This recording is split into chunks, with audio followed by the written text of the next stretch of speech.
Bonjour! Nouveauté du jour, cadre en 3D, comment les réaliser?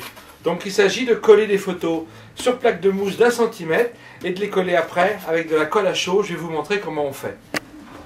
Donc pour ce faire, il faut tirer des photos à l'avance, naturellement, et il vous faut des plaques de mousse d'1 cm livrées en grandes feuilles que vous trouvez en général chez les fournisseurs, notamment comme chez Téténal. Voilà.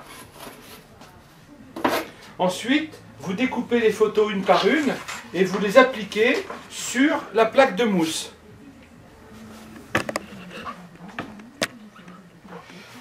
Vous devez enlever la couche ici pour coller et placer les photos,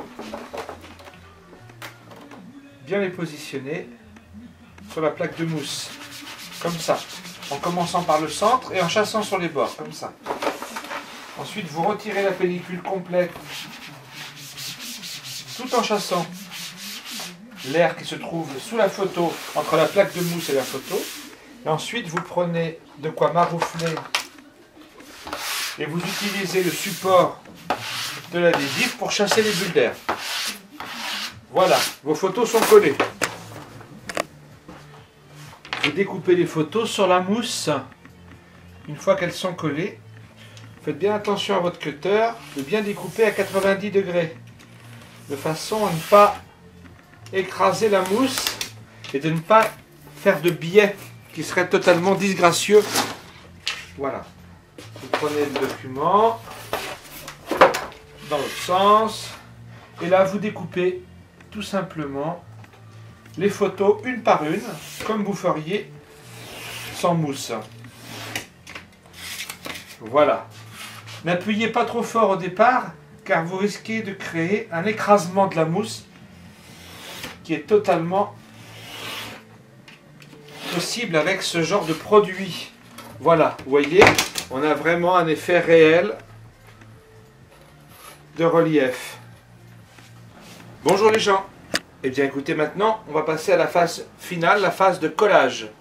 Donc je vous invite à préparer tous vos collages à portée de main et on va sculpter tout simplement la fameuse photo. Donc vous avez besoin de poser votre photo principale sur un plan de travail, préparer un pistolet à colle à chaud comme celui-ci, voilà, avec naturellement des recharges, parce que quand on commence à faire de la série, c'est un petit peu compliqué. Donc vous avez trouvé le positionnement, vous décidez de placer les objets en fonction de votre choix, de vos goûts, d'accord?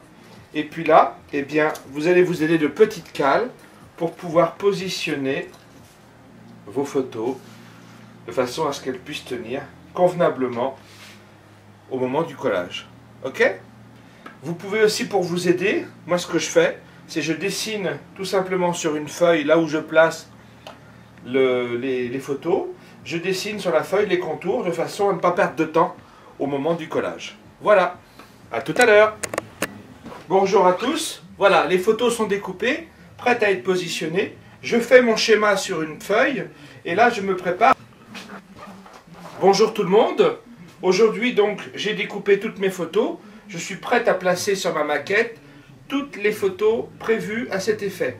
J'ai mis des petits prénoms pour les enfants, la photo de base principale en bas, et là je l'ai posée sur une feuille avec des carrés sur lequel j'ai pris soin de dessiner le positionnement de chaque image, ainsi que les cales qui vont venir contrebalancer le temps du collage, votre montage.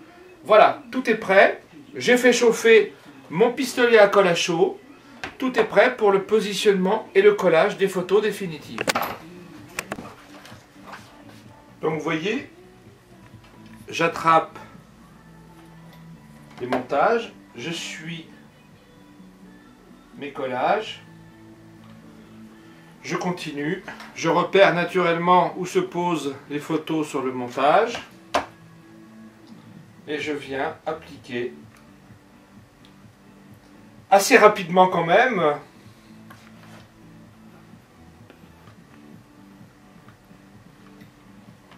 le montage est bientôt fini, vous allez voir. Voilà, On va coller la petite Mathilde, parce que c'est le prénom du bébé que j'ai photographié. Et voilà. Donc là, vous attendez à peu près 1 minute que la colle fasse son office. Et là, on est bientôt prêt à accrocher cette photo. Voilà.